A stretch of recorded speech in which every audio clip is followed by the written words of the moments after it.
Неге? Мына сөзді мяч деп дыбыстаймыз, ал мына сөзді мячи деп оқимыз.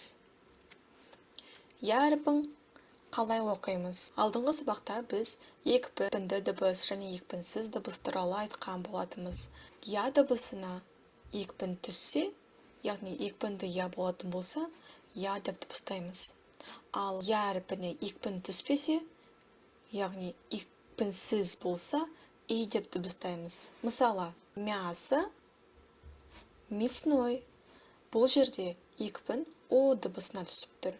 Ал мына я дыбысын и деп дыбыстаймыз. Келесі мысал. Мяч, мячи. Прямо, прямой. Я дыбысын и деп дыбыстаймыз. Горячий, горячо. Я дыбысын и деп дыбыстаймыз.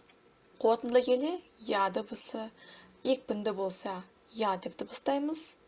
Ал екпінді болмаса, яғни я дыбысына екпін ударение түспесе, мясной деп дыбыстаймыз. Келесі сабақта кездескенше қош сау болыңыздар.